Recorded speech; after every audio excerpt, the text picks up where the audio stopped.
to the Tennis Podcast. My name is Nick. I'm Brandon. Today we are going to be covering a top 10 list.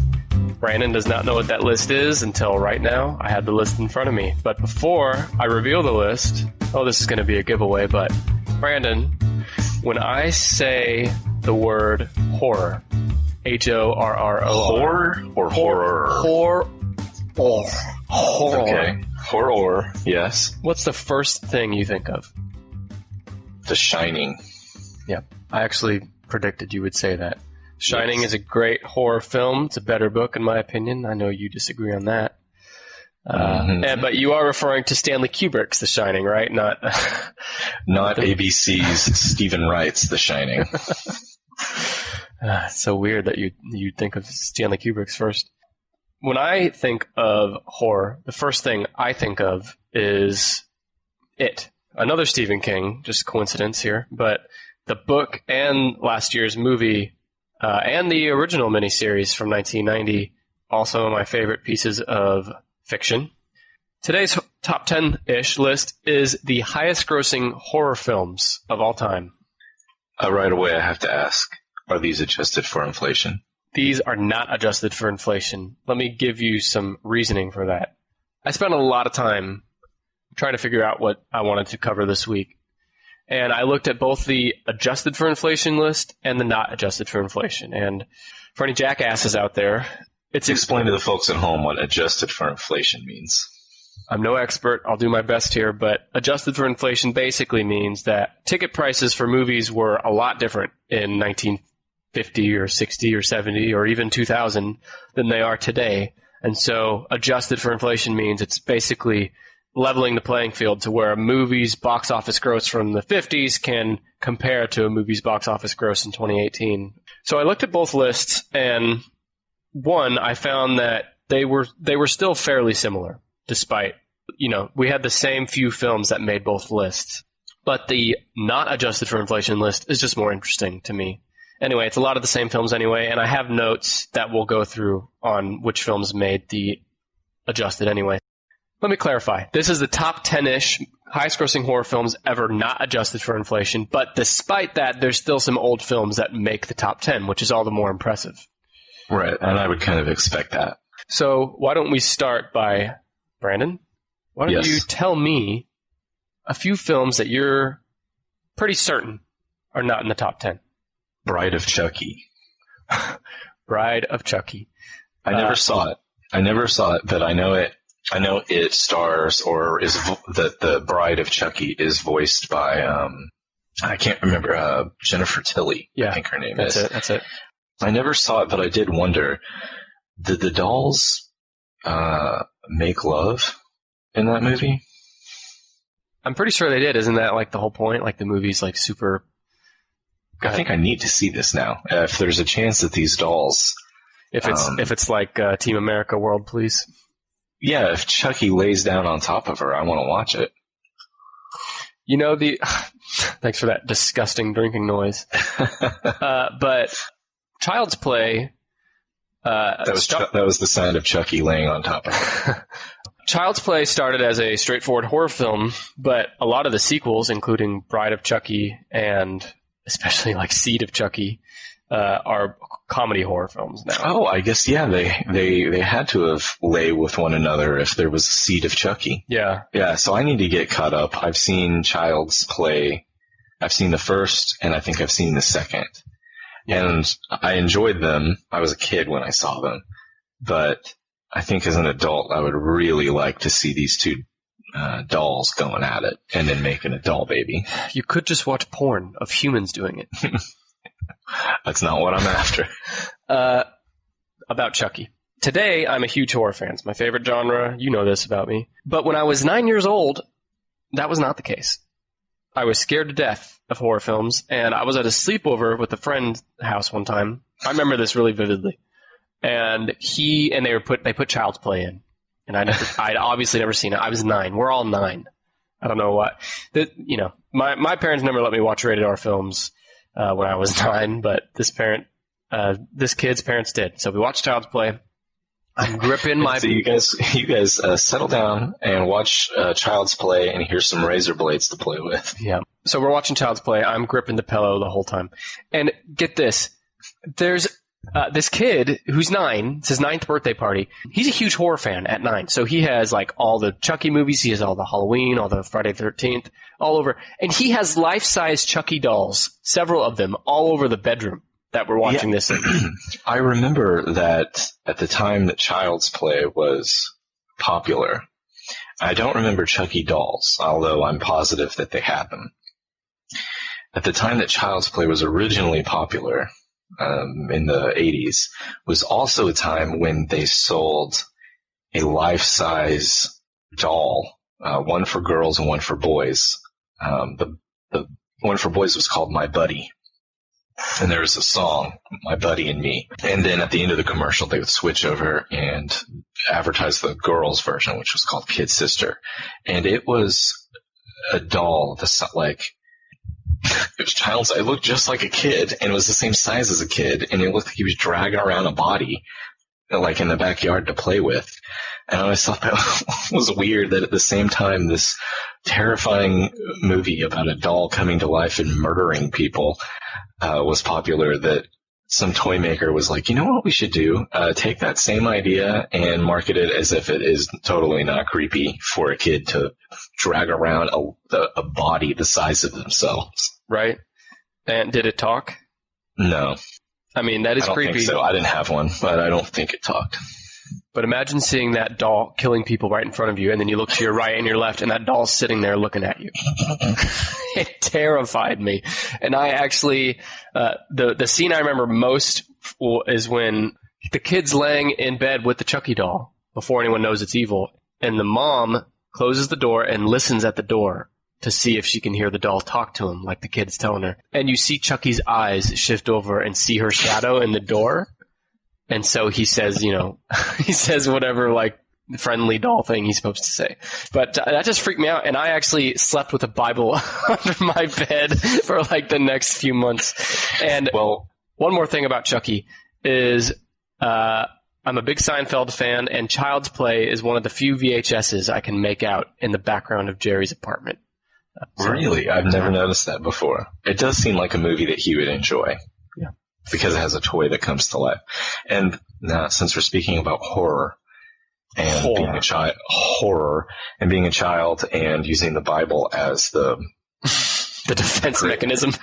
Yeah, as a shield, like a child Van Helsing. When I was 12 or 13, when I was a kid, I was a big reader, and we would go to the library all the time. Nerd alert. Yeah, nerd alert.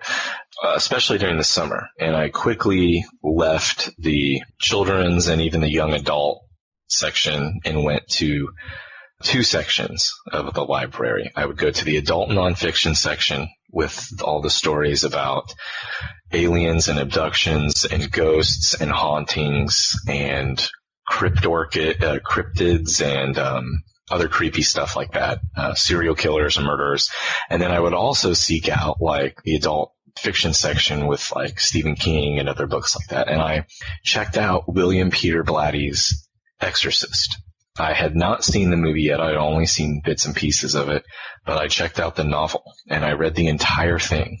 And the novel is at least twice as scary as the film. It describes black mass and these insane like rituals and even darker like things that the demon says inside of the girl. And I would read it before bed every night. And then to cancel out like so that the devil wouldn't get me, I would turn the Exorcist book face down. I don't know why that mattered, on my dresser, and then I would put the Bible on top of it. Smart. To neutralize it. And how old are you? It worked. I was never attacked or possessed by the devil. How old were you at this time? I was 12 or 13. I was probably too young. That's heavy to be. That's heavy material for a 12-year-old. Way too young to be reading that book, but also too old to like probably think that the Bible could prevent me from loosing a demon. I mean, we wouldn't be here doing this podcast today, perhaps. So Bride of Chucky and Seed of Chucky, I'm going to guess, are not on there. None of the Chucky films made the top 10. And I'll tell you, the highest grossing Chucky film was the original Child's Play, $44 million, which is small number. And that's a theme here, is that a lot of these like horror icons that most people that are really mainstream and people know who they are, even if they haven't seen the movies, a lot of those movies grossed very little. And they actually grew in stature and legend after the fact. Yeah, I would say that a lot of a horror film's success comes from repeat viewings or showing someone who hasn't seen it yet. And that always involves, renting from a VHS to a DVD. I think horror is really best fit for home viewing. Every time I've seen a horror movie in the theater, with one exception, it's been ruined or at least been messed with by distractions in the theater. I like it, like a lot of people, I like it super dark and super quiet and no distractions when I'm watching a movie in the theater. And horror movies sometimes seem to attract a crowd who is into whooping it up and yelling like, "Don't go in there, Jason's in there!" and there's a movie that I'm positive is on this list, and I have one such tale from seeing that movie in the theater.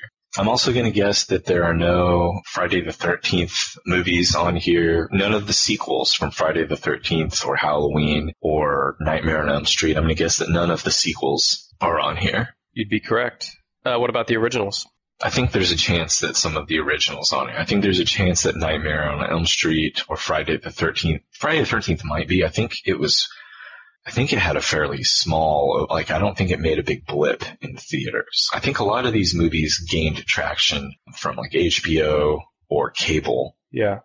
Throughout the 80s and 90s. I'm going to blow up things for you here. I'm sure a lot of listeners are thinking that the original Halloween or the original Friday the 13th or the original Nightmare on Elm Street one of those had to have made the top 10. For context real quick, I'm going to tell you that the number one movie on this list made $700 million in the box office. $700 million for number one. And I'm going to tell you that not one of those original films we were just talking about, Halloween, Friday the 13th, Nightmare on Elm Street, none of them even surpassed $100 million.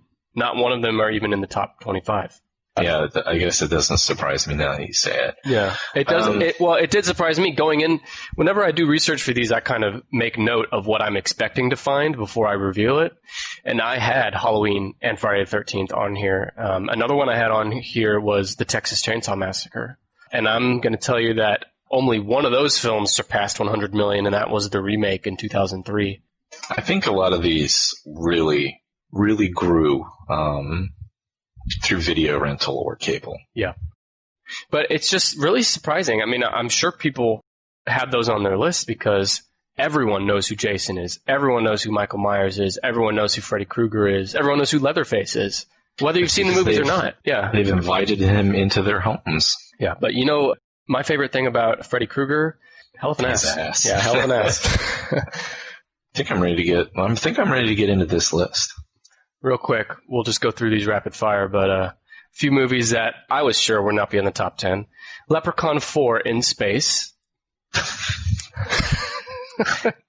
I've missed that one. I haven't seen it. If I haven't seen Bride or Seed of Chucky, Leprechaun 4 is very low on the list. Although now that you mention it, that he's in space, maybe it's been bumped up a little bit.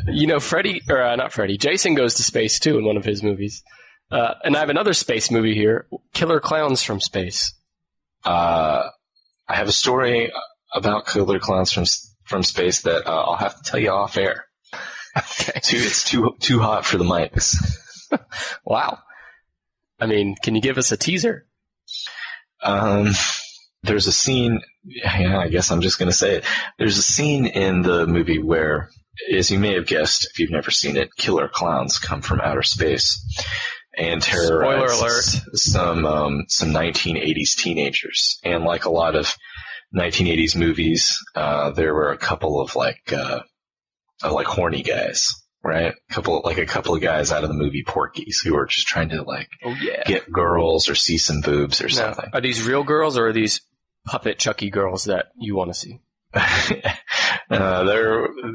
These guys are thirsty the whole movie. And if I remember right, it's towards the end that one of the killer clowns that is female, she's in front of these guys, and I think at first they're scared, but then her breasts like inflate like a couple of balloons, and the guy's eyes get like as big as dinner plates.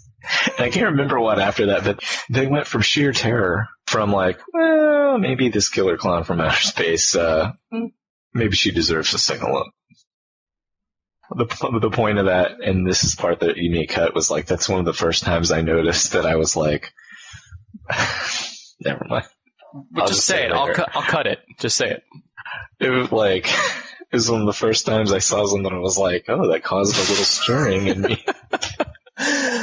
I said I was going to edit that, but I'm not. Oh. It caused a little stirring in you. God. How old were you? Oh, probably like 8 or 9. 28, 29? So we know now that what Brandon's interested in is dolls having sex and clowns from space and their expanding inflatable breast. Yep. Got it. All right. A few more movies not on the top 10. Jason Goes to Hell, The Final Friday. Pet Sematary 2. Critically loved. I mean, I'm really surprised by that. House of Wax, starring Paris Hilton. Wait, what? House of Wax, starring Paris Hilton. I've never...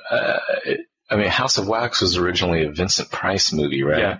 And House of Wax with Vincent Price is actually in the top 10 adjusted for inflation. But unadjusted and adjusted, the Paris Hilton version, which came out in like, 05 or something, did not. Did they say, like, we need someone who already looks like a wax dummy?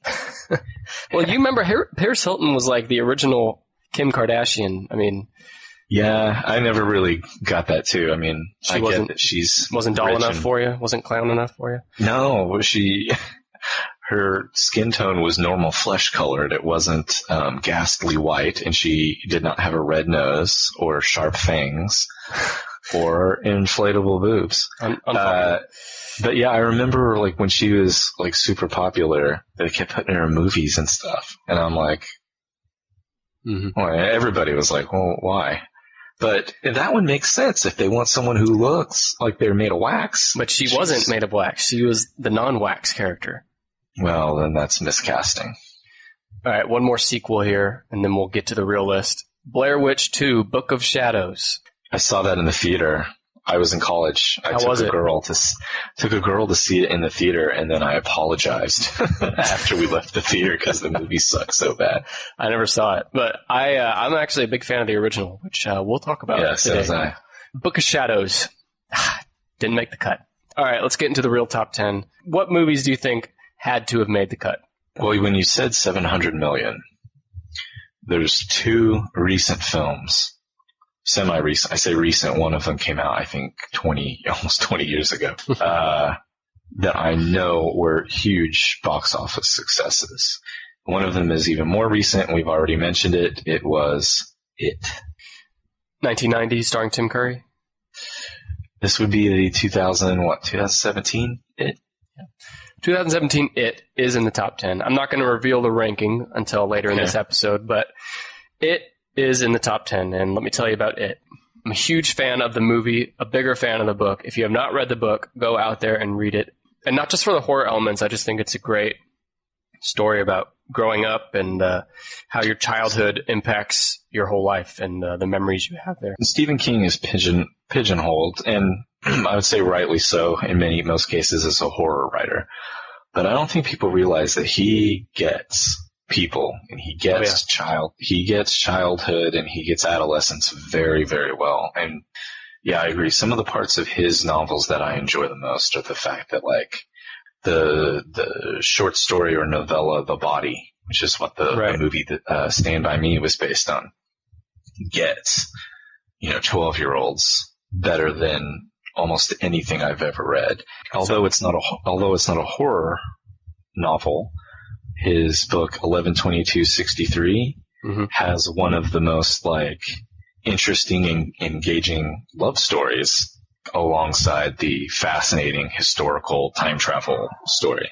So yeah, if anyone is listening to this and has poo-pooed Stephen King because they thought he was kind of bland or meat and potatoes, kind of a very straightforward, just horror writer, could not be further from the truth. He is a national treasure, and no matter what kind of reader you are, he definitely has at least one book that you will enjoy. Yeah, some other books from King that a lot of non-King readers don't even realize he did was he did The Shawshank Redemption. He did The Green Mile. Just amazing writer. But let's talk about It. The novel by King came out in 1986. It was the best-selling novel that year. There was a TV miniseries called Stephen King's It that came out in 1990 with Tim Curry as Pennywise the Dancing Clown. And that movie terrified young Wiki, as well as lots of other children, about the idea of the scary clown. So it's not very good. No, if you haven't, I watched it recently. Yeah, if you haven't seen it, don't. But the bright spot in it, and the part that for everyone remembers and associates with it for good reason, is Tim Curry's performance and his makeup. Yeah, as Pennywise. It seems like it's one of the only things that miniseries got right was Pennywise was pretty damn near perfect, and I think that's why that image still lives on as creepy. Yeah, and speaking of creepy images, I can't believe they gave Bill a ponytail in that miniseries. But we've gotten a little too far without explaining what this movie and book is about. So for those who have not seen it, the 2017 version of it, which is on the top 10 list here, it is set in the year 1989, tells the story of 7 children in the fictional town of Derry, Maine, who are terrorized by a being known only as It, only to face their own demons in the process. And there's actually a sequel coming out in 2019 with those kids as adults. Some other things about the movie: Bill Skarsgård has a breakout performance as Pennywise the Dancing Clown, which is one of the personas of It. Bill Skarsgård also did a great job as the kid in the Hulu series Castle Rock, which I also recommend. And lastly, a few other notes: that It was the largest weekend opening ever for a horror film. And it's also the second largest rated R opening ever, only behind Deadpool. It is the film that I mentioned earlier that I had a poor experience in the theater with. Now, going into the film, I had also read the book. It's one of my favorite books, period. But I knew going in that this is a very dark, very disturbing film with nightmarish imagery. And I went by myself. My wife isn't interested in horror movies, and I did not take my 5-year-old child to see it. So I went by myself, and I sat down, and it was a packed theater because it had only been open for a week or so, and there was a couple sitting next to me who had brought who I guessed was their 4-year-old daughter.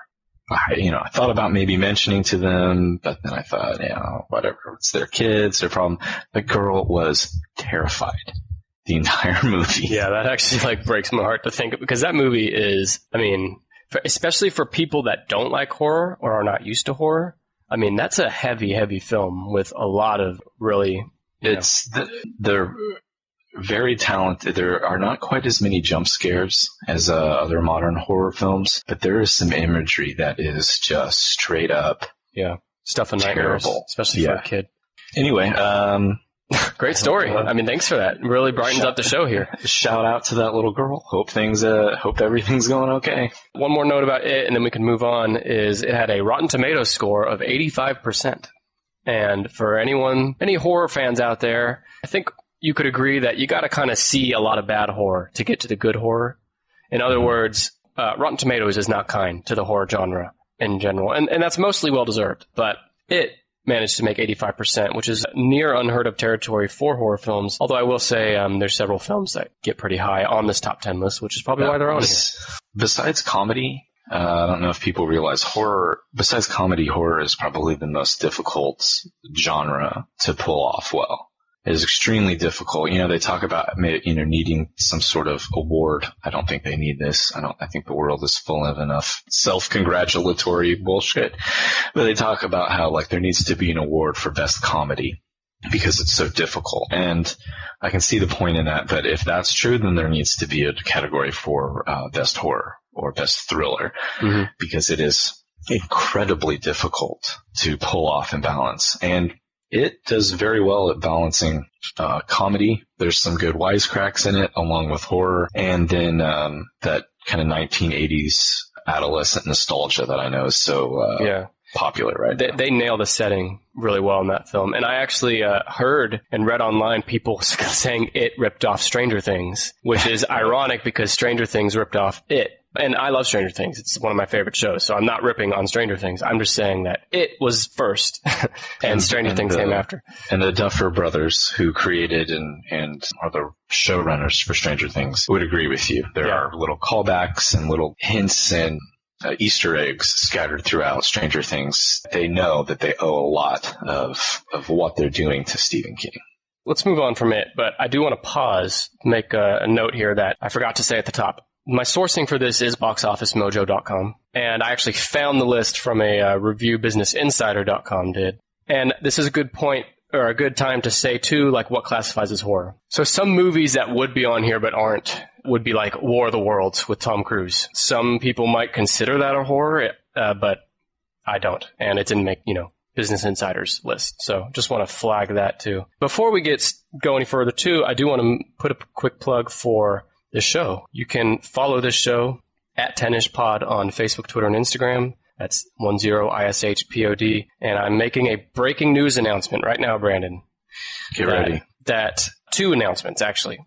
One, we are going to reveal what the subject of that week's episode is ahead of time on our Facebook page first before anywhere else. So if you want to know what the upcoming episode is, you want to follow us on Facebook. And 2, not this week, not this next week, but soon, we are going to do a poll on our Twitter to determine the following week's episodes. And you know what? I'll tell you what. I'll also post a picture of Brandon scarfing down a hot dog at an airport over a trash can that I will share on our Instagram account. You're going to want to see that. Brandon, don't even say anything, Brandon. Don't even say anything. Don't say anything. Okay. Nope. All right. Now I just want to guess the list. Okay. What else is in the top 10? The Blair Witch Project. Blair Witch Project was on my list for movies I thought would be in the top 10, but it's not. Blair Witch is actually number 21. Surprised. 249 million. It was huge that year. I'm really surprised. Let's talk about Blair Witch for a minute. It gets a bad rap, I think, from a lot of people who don't know better. It popularized the found footage style, which I know a lot of people hate that style. But, I mean, if you can look past, like, your own distaste in the style, I mean, Blair Witch Project was a groundbreaking film. It was a surprise hit. The marketing for it was really interesting. I would assume that you need to go into to enjoying the Blair Witch Project with the sort of context and understanding that you need to understand in watching other. Well, I wouldn't say that Blair Witch Project is a classic film, but there are certain films that you have to understand the context or the history of film at the time to understand why they were so significant. Like Citizen Kane, was so significant because storytelling had never been done in a film that way. The type of shots that they used, until that point, film was more like putting a camera in front of a play. So the visual storytelling in Citizen Kane is something you may not be able to appreciate unless you understand that it was the first film to do that. Same thing with like The Godfather and the way the lighting is done in that. Very realistic, very dramatic lighting, very strong use of shadows. When that movie came out, a lot of people, including studio executives, worried that it was ruined or that it was there were mistakes because it was so poorly lit. And it was a movement, and again, in visual storytelling, bent towards realism or using light and darkness as a storytelling mechanism. The Blair Witch Project came at a time when and not only were there no other found footage films, but they had a marketing plan, or they had a marketing strategy that was built around the idea that they presented this story as if it was completely real.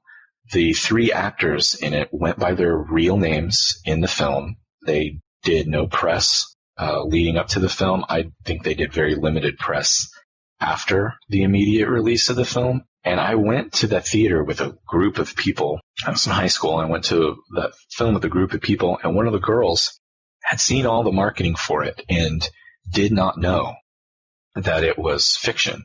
She had seen all the marketing and believed that they were real people who really died, and that all that footage was real. And she bawled outside of that movie theater. And we had to convince her that it was a marketing strategy, that it was not real, that they were actors. Well, and that was I'm sorry. Really powerful. That was very, very powerful at the time, and I'm sure she wasn't the only one who had a profound experience watching that movie, because it was something that had not been done on that scale before. Exactly. Paranormal Activity later would kind of try to capitalize on that strategy too. About Blair Witch, something I really find, I mean, I agree with everything you said. And something really interesting about it too is if you read up on the movie, the acting was a lot of times not even really acting. They would put those actors out there in the woods, and then they would leave them. And they would leave a camera with them, and there was not a huge crew behind the camera there, and there was no script.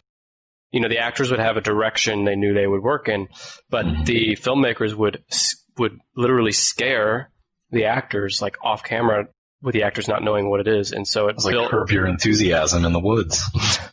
I think that's what they were going for. But it's just that the stress and the anxiety and the emotion in the film is pretty genuine. There's something else I've noticed about that film, and I don't know enough horror films to know if this had been done in a horror film before it. It's the first time I ever saw it, and the first time I think many people ever saw it. But in that film, there's a point where one of the characters is missing. Yeah. And they're screaming, they're looking for him. I think it was Josh. They're looking for Josh, screaming, and they never find him. And in the middle of the night, they can hear him screaming, but they, of course, never find him. And then the next day, they find a little bundle, a little witchy bundle that the witch left, I guess. And when they open it up, a witchy bundle from a witchy woman. Yeah, when they open up the witchy bundle, there were his bloody teeth in it. And that blew me away in the theater.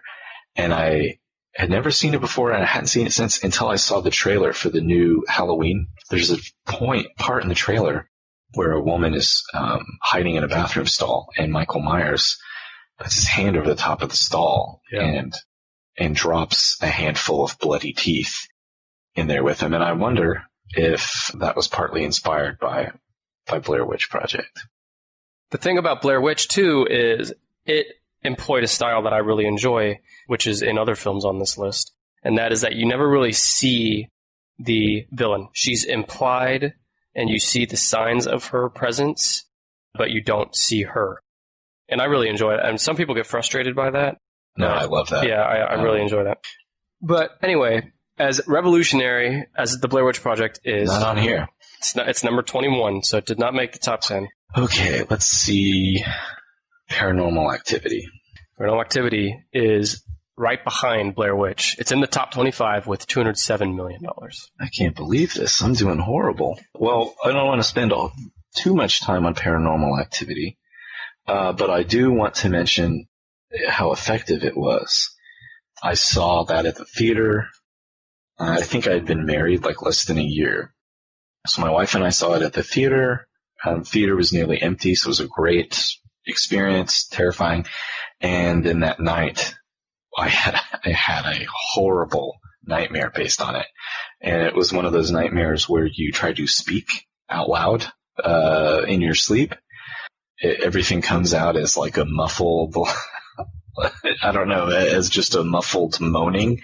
And my wife said in the middle of the night, I was going, "Oh God, no, oh God, no." So yeah, I can't believe it's not on the top 10, but it deserves a special place in the top 10 horror movies that have immediately given me a nightmare. Paranormal Activity is another one that people shit on over time when, I mean, you can have an opinion on whether or not it was like a great movie, but it was a super successful and It changed the game. It had a budget of like $15,000 and it made $207 million. So to me, my favorite part about that film is when they put the flour or powder or whatever it was on the floor and get those footprints of something that looks like a three-toed lizard. I thought that was awesome. It was super creepy.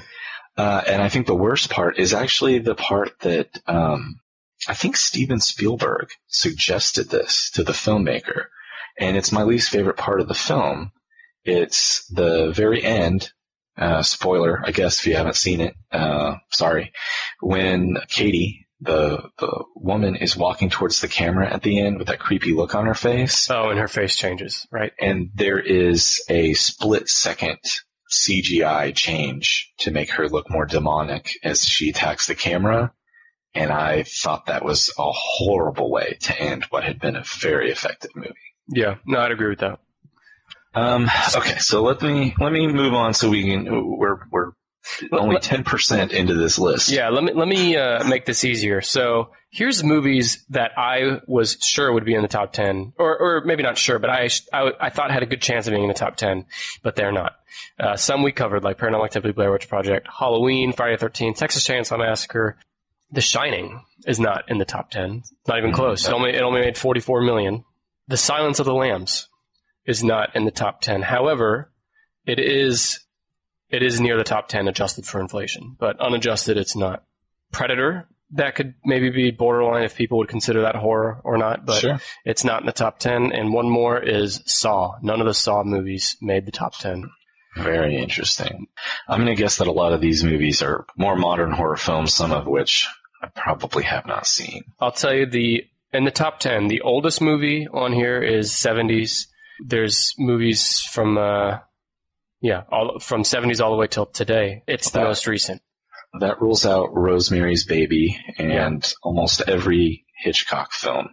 So I'm going to instead guess The Exorcist. Let's think about The Exorcist. Came out in 1973, and it's still, not adjusted for inflation, broke into the top 10. And adjusted for inflation, The Exorcist is number 2. But unadjusted for inflation, it is in the top 10, but not number 2. I think at this point, everyone is fairly familiar with The Exorcist and probably some of the behind-the-scenes stories. But the reason I guess it was probably on the list was because of the stories. And it could have just been, marketing lies about people passing out or vomiting in the theaters. Well, you have to have the context at the time too. Think about The Exorcist. The effects still hold up well today, I think. Yes. But you have to think that in 1973, nothing like that had ever been seen in at least mainstream film. And about that too, I didn't know this until I was doing research for this. The movie came out in 73, and it was only on 26 screens in the entire United States. Most major releases come out on thousands and thousands of screens. This came out on 26, and it only grossed $66 million in its first year.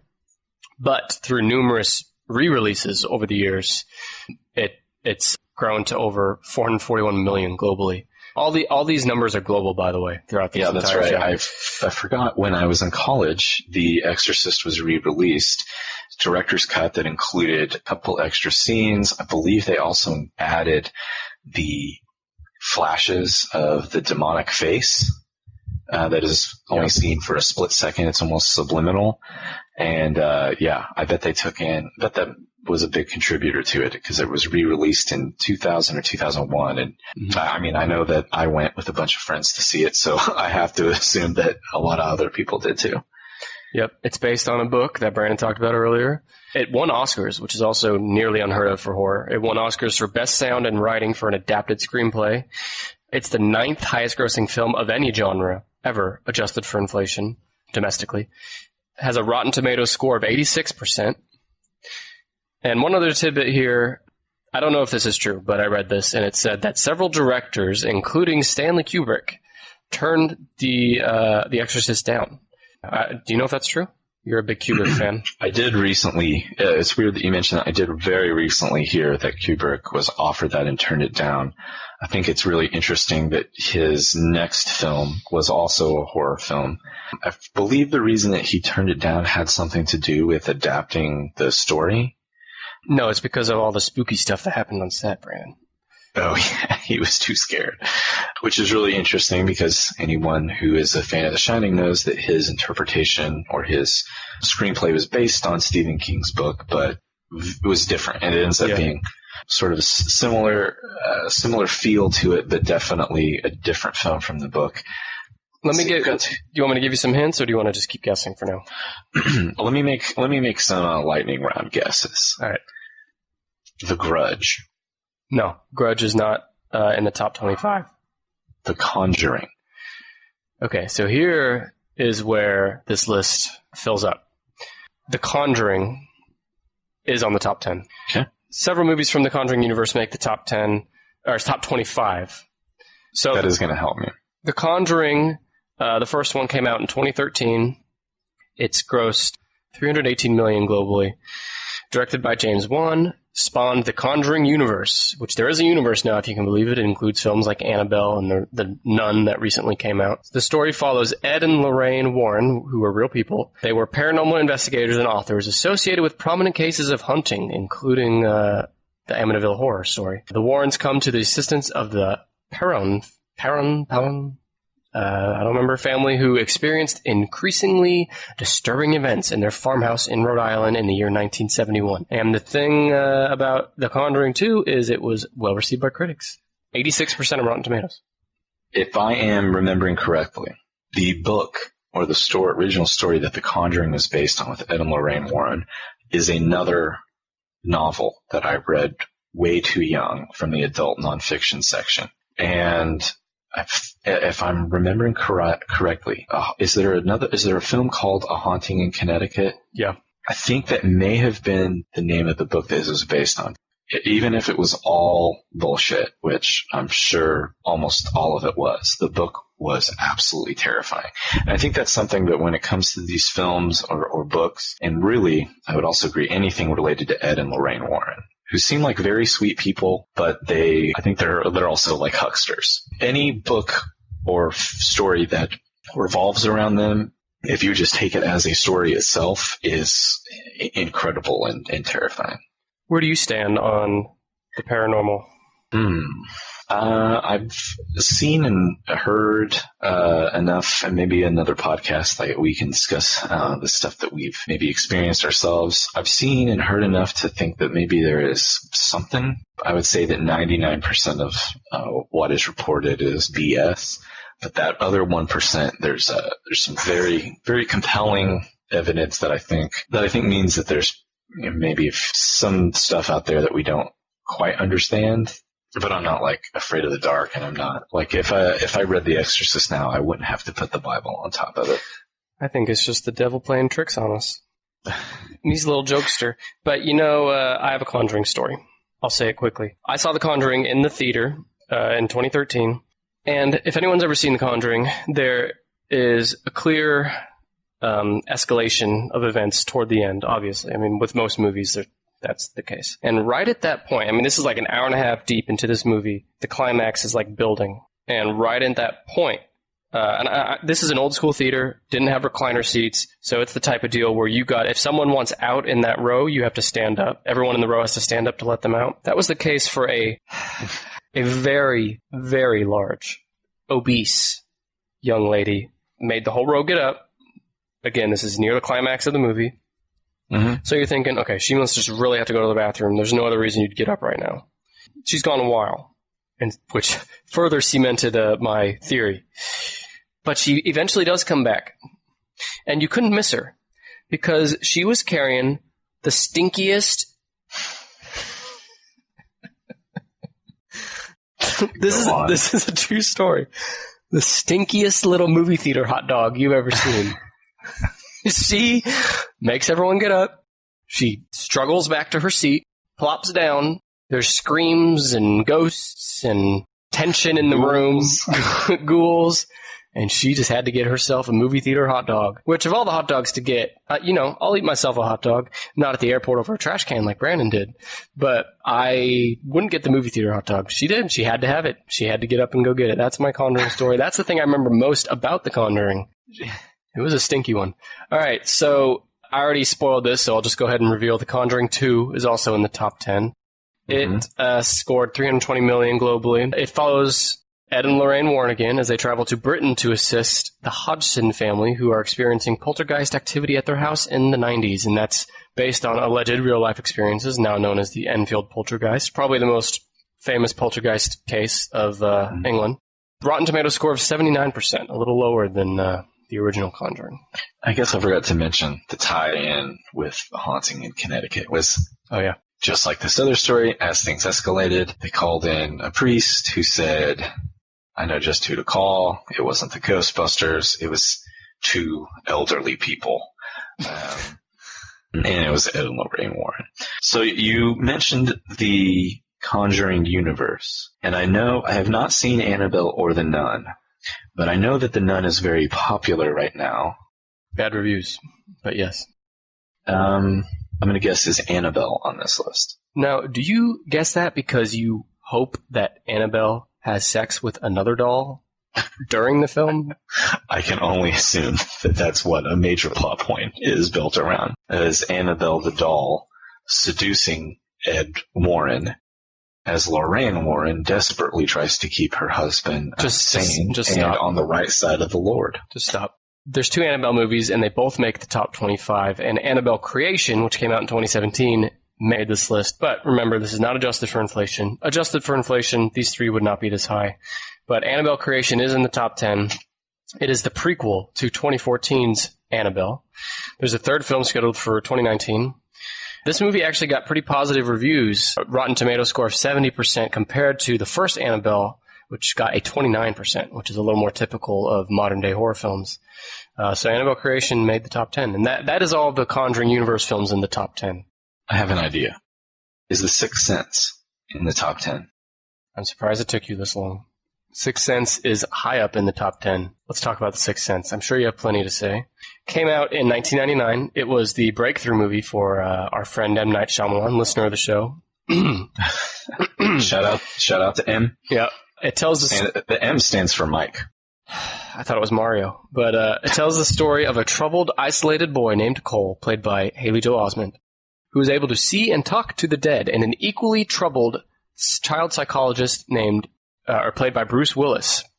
Should I reveal the ending of this movie? It's been long enough, right? Okay. Well, if you don't want to hear, then mute the next 10 seconds. But Bruce Willis, the child psychologist, is also dead, which you don't know till the end. And I think, this is my personal observation, I think this is the modern go-to example of a twist ending.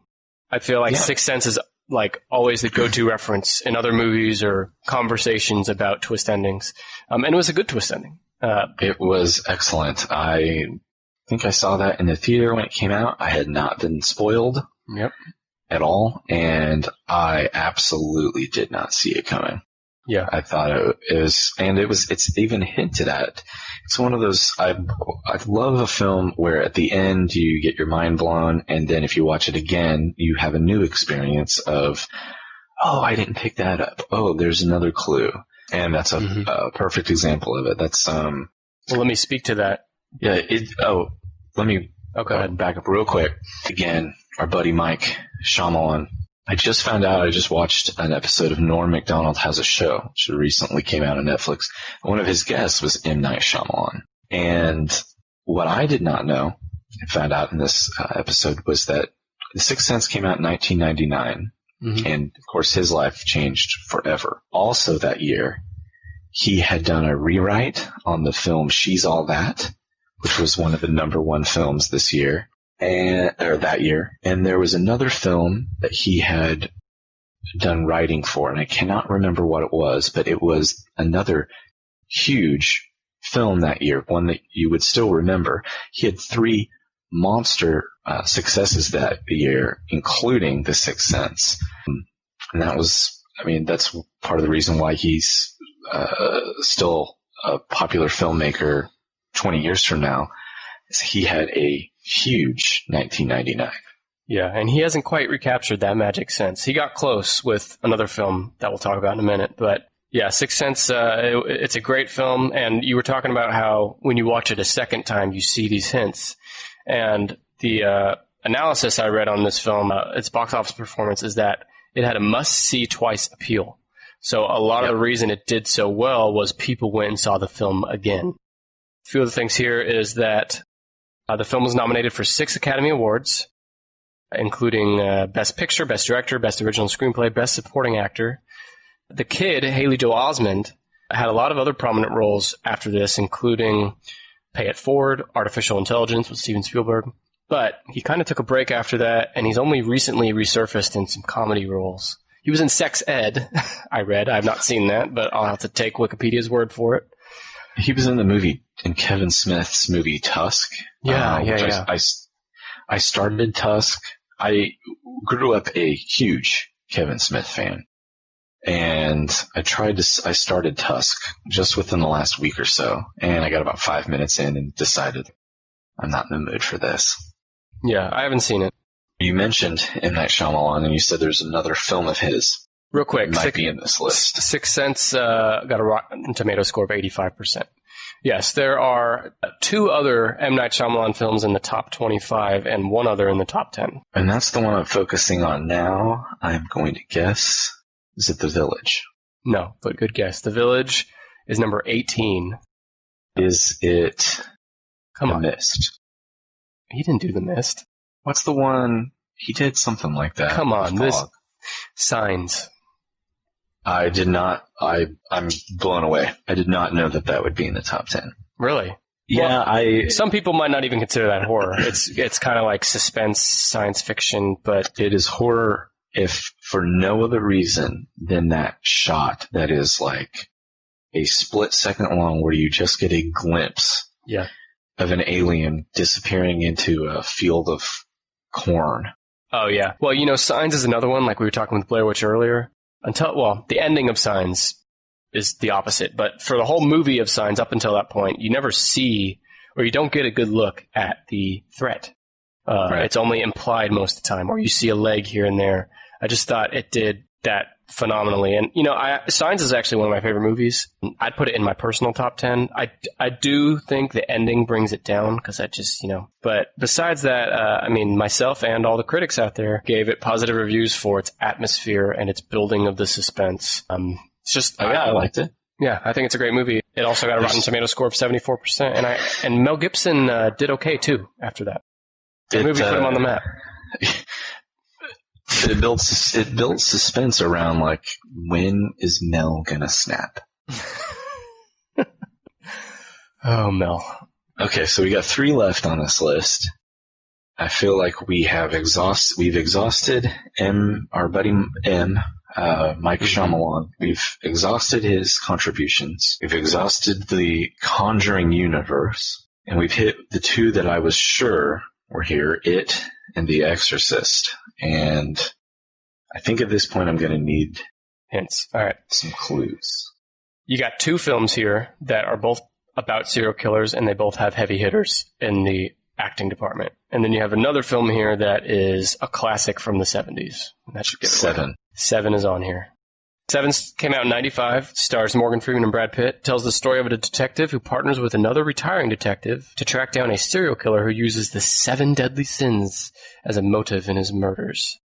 It's praised by critics for its darkness, brutality, and themes. It was nominated for Best Film in the Academy Awards and has a Rotten Tomato score of 80%. It was directed by David Fincher, who is one of my favorite directors. And I also credit 7 with... if you watch the opening credits with, I think it's a Trent Reznor song in the opening credits, and the credits use microfiche images. They use sort of scientific type images, the writing in journals, using small tools to do creepy little things, using fingers that have bandages all over the fingertips. Mm-hmm. I think we can credit 7 with starting that a trend of aesthetic to horror films or thrillers that incorporates grunge. I don't know quite a grit or grunge or a certain type of darkness to the atmosphere and to the artwork surrounding a film. Yeah. That at this point has probably been overdone to death. It's one of my favorite films of all time because I just love David Fincher. And although it's not a twist ending, the effect of not advertising that one of the biggest and most popular actors at that time and up until last year was in the film and was the killer was amazing. For those who haven't seen it or don't remember, Kevin Spacey was not billed as being in that movie. And you watch the whole film having no idea who the killer could be because, most films they show like a little hint earlier in the movie and then it comes back and you're like, of course that guy's the killer. This is one of those movies where you don't know who it is, and when he shows up and gives himself over to police, it is shocking. I recently saw a video online where some friends invited a friend to watch Seven. He had never seen Seven, and he also has a visceral hate for Kevin Spacey. Like everyone has like an actor or someone that they just can't stand, and I guess his is Kevin Spacey. So they showed him Seven. Opening credits never make a mention of Kevin Spacey in this movie, so he invests an hour and a half or more of his time into it, and then they filmed his reaction when Kevin Spacey shows up to turn himself in at the police station, and the guy just loses his mind. Well, I'm sure that guy was thrilled to hear Kevin Spacey's career is pretty much dead these days. Yeah. What other serial killer film comes to mind that could be in the top 10 here? I don't think you're going to guess this one. Probably not. I'm going to guess that it's not Zodiac. No, not even close. It's a sequel. Okay. Well, again, David Fincher movie. If you've not yet seen Zodiac, I wouldn't call it much of a horror. It's more of there is some horror in it. It's very suspenseful. It's a thriller. It's a true crime film. I highly recommend it. Serial killer. I'm not going to guess. So Silence of the Lambs did not make the list, but Hannibal. Is it Hannibal? Which came out in 2001, did make the list. And a few interesting notes about this one is it stars Anthony Hopkins, who plays the iconic character of Hannibal Lecter. It also stars Julianne Moore. It is the sequel to the Academy Award-winning Silence of the Lambs. It's adapted from Thomas Harris novel of the same name from 1999. And most interesting is... well, maybe not most interesting, but that's a tall order. But it has the lowest Rotten Tomatoes score of any movie on this list, 39%. Yeah, I think a lot. Is this the same one where Ray Liotta was turned into like a zombie and they ate his brain? Actually, he ate his own brain. I've not seen this movie. I'm pretty sure it is. I've seen all of the Silence of the Lambs, or the is it Tim or Tom Harris? Tom. The writer. Did you say it was Tom? Thomas Harris, yeah. Thomas Harris. I've seen all of those films, and I guess it's not, no, Red Dragon is the one where, oh crap, what's his name? The British actor who is incredible. Everything he does is, he disappears into the role. Who am I thinking of? Ben Kingsley? No, he was... I didn't see Red Dragon either. I've never seen any Hannibal movie except Silence of the Lambs. He was Sirius Black or something in Harry Potter. Do you know who I'm talking about? Sorry, no. He played Jim Gordon in The Dark Knight. Wait. Eddie Murphy? No. I don't know why his name is escaping me. He played Dracula in Bram Stoker's Dracula. He is one of the best working actors in Hollywood. Why can I not think of his name right now? I'm looking at Chris Rock. God damn you. No, he's Shia LaBeouf. Motherfucker. Kevin James. Oh, what? Adam Sandler. Gary Oldman. God damn it. Gary Oldman. Gary Oldman is in Red Dragon. He plays the billionaire who is disfigured in the past by Hannibal Lecter. That was a decent one. Hannibal, yes. Hannibal is the one where, towards the end of the film, Ray Liotta's character is his head, the top of his scalp or his skull is removed, and his brain is cooked and then fed to him in front of Clarice Starling. Clarice. And I think that is probably a huge reason why that movie is on this list, but yet has a very low rating, is people just wanted to see that. It pales in comparison to the film that is Silence of the Lambs, which, again, if you're interested in film, just film as itself, Silence of the Lambs is one of Jonathan Demme's like early films. It's insane to think that like how talented he was in making this movie, and there's so much extra going on in that movie about women and women's roles in what is typically seen as a man's world than just the dialogue and just the issues on the surface of the film. There's a lot of good subliminal messaging, and there's a lot of imagery that goes on that goes into it that makes it a really, really powerful film. So yeah, if you are going to watch the top 10 movies on this list, skip Hannibal and just watch Silence of the Lambs instead. I'll second that. There's one movie left on here. It's an obvious one. It's from the 70s. Made people afraid of going to the beach. See, I don't think of Jaws as a horror film, but I guess it is. Yeah, so I did see debate on that online, if Jaws is a horror film or not. But for the purpose of this list, it is. So Jaws came out in 1975. It's a story. I would agree that it's a horror film. It just, I don't think of it that way. Yeah. No, I'm the same way. It's a story of a giant man-eating great white shark who attacks beachgoers on Amity Island, a fictional New England resort town. It's directed by Steven Spielberg. I feel like I've heard that name somewhere. Steven Spielberg. Did he do something else? He produced Stranger Things. Oh, okay. Peter Benkley's 1974 novel of the same name. This film, until Star Wars, was the highest-grossing film of all time, adjusted for inflation. And it even adjusted for inflation, it is currently the number 7 film of all time domestically. Rotten Tomatoes score of 97%, the highest percentage in the top 10, which is crazy to think about. One more note here. A lot of people have probably heard this, but the mechanical shark suffered many malfunctions, prompting Spielberg to mostly suggest the shark's presence, employing an ominous, minimalistic theme. And I bring that up because look at how many movies in this top 10 use that or a similar strategy of not overdo it. You know, one critique I love the movie It from 2017, but one small critique I have of it is that I thought there was too much of the clown. And I thought they went to that well too often, and, you know, Jaws is the opposite of that. No, that's a good point. I agree. Anytime the theater of the mind is way more terrifying. Which is the whole point of It, ironically. Like, the story of It is mostly about your greatest fear. Although I do think they, still talking about It, did a great job of, if you're going to show the clown, that's what you're going to build the brand around, that's what you're going to build the scares around, make him look real and make him utterly terrifying, even if he is not doing or saying anything. And it's Bill Skarsgård, right? Yeah, he does an amazing job. Yeah, he comes from the talented family of the acting Skarsgårds, and he can do this thing with his eyes where they just slightly look off kilter. Instead of both looking straight ahead, he's just very slightly wall-eyed, and that is deeply disturbing to me. It is not a feature of Pennywise mentioned in the book, and it's not something that Tim Curry incorporated into his character in the miniseries. But that little bit that was added is extremely effective. I don't know. There's something very off-putting. It makes it look like he is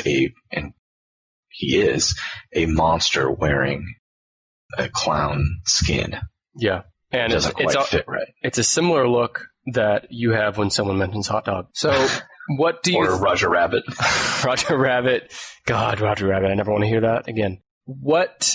We've gone through all the movies in the top 10. What are your guesses for the top few? I think It is probably number 1 to do it was just huge, and it's the most recently released. So if the list is not adjusted for inflation, it definitely gives a lot of leeway, or it weighs heavily upon the ones that are most recently listed. So I'm going to guess that It is in the top 5, that The Conjuring is in the top 5, and the only other one that I'm going to say The Sixth Sense and Jaws. You're close there. So let me reveal these reverse order. Number 10, Annabelle Creation, $307 million. Number 9, The Conjuring, $318 million. Okay. Number 8, The Conjuring 2, $320 million. Number 7 is, get this, 7 with $327 million. Could that have worked out better? They did the thing. Number 6 is Hannibal with $352 million. Number 5 is Signs with $408 million. Number 4 is The Exorcist, $441 million. Number 3 is Jaws, $471 million. 2 movies from the 70s, unadjusted for inflation, made the top 5. Pretty powerful. Number 2 is The Sixth Sense with $673 million. Number 1 is It, $700 million. I think it did pretty well with my guess in there.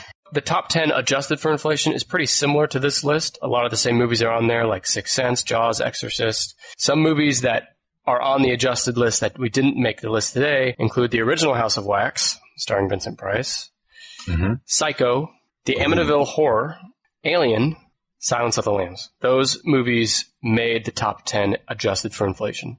And one more list of movies I'll give you before I shut up. If you're curious on what made 11 through 20, here they are in rapid order. 11, Van Helsing, which I don't consider that horror. There's 2 movies on here that I don't consider horror.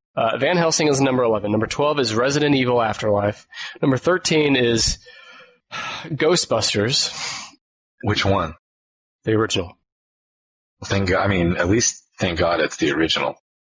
The original Ghostbusters is, like many people, one of my favorite movies ever, but there are some scary parts. The ghost effect at the beginning in the library is very scary. It's very good. It's a great effect. But the rest of it, like Slimer, it's a comedy.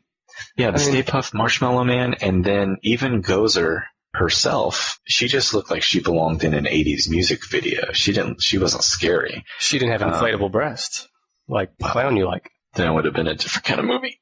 Yeah, so Ghostbusters, I don't consider it horror, but we'll just move on. Number 14 is Shutter Island. Number 15 is What Lies Beneath. So your friend Harrison Ford made the list here. Yeah. Number 16 is The Silence of the Lambs. Shout out to Harrison. Thank you for listening, and I haven't forgotten that I owe you $10. And give us a retweet.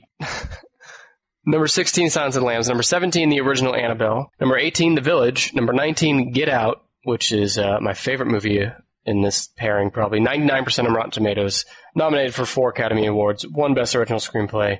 Go see that movie. Number 20 is The Ring. Ooh, yeah.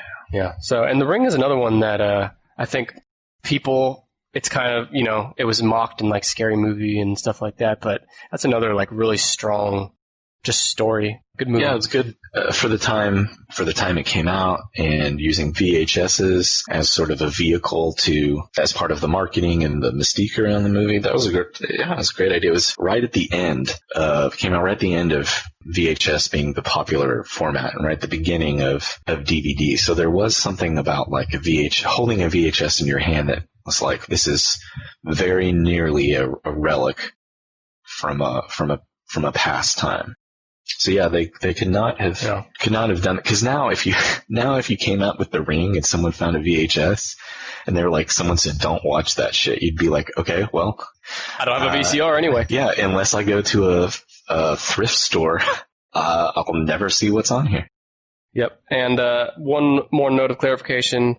I marveled earlier at how this myriad of horror icons like Jason, Freddy, Michael Myers, Texas Chainsaw Massacre, none of those made the top 20 even, but that goes for adjusted and unadjusted for inflation. Either way, they did not make the top 20. So I don't think they're ever big.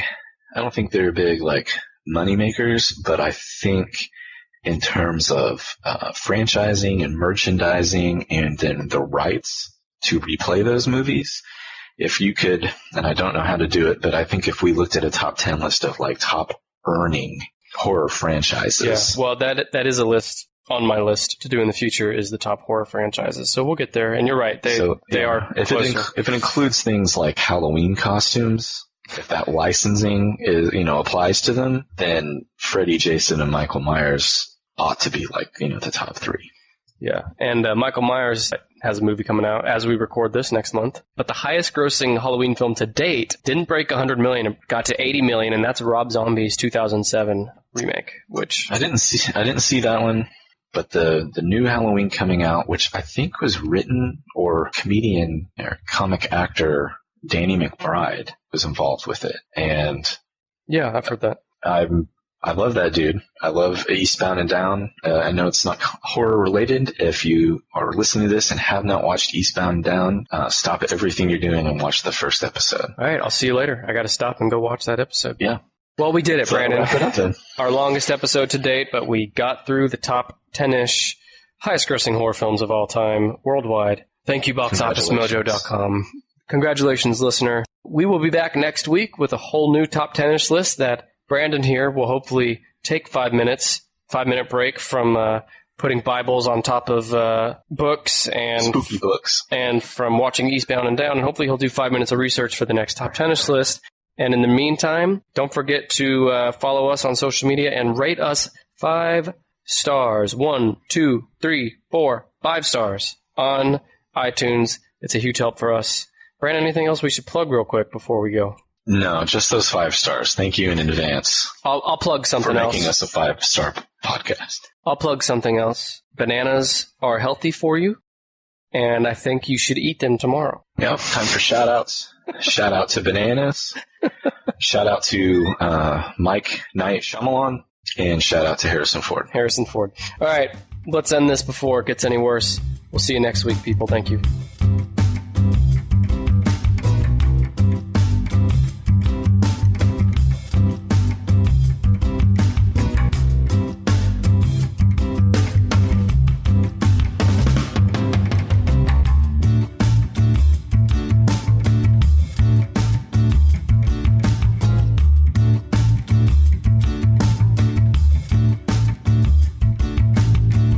We'd like to thank Kevin MacLeod for his song Hackbeat, which we found on Incompetech.com for the official Tennis Podcast theme.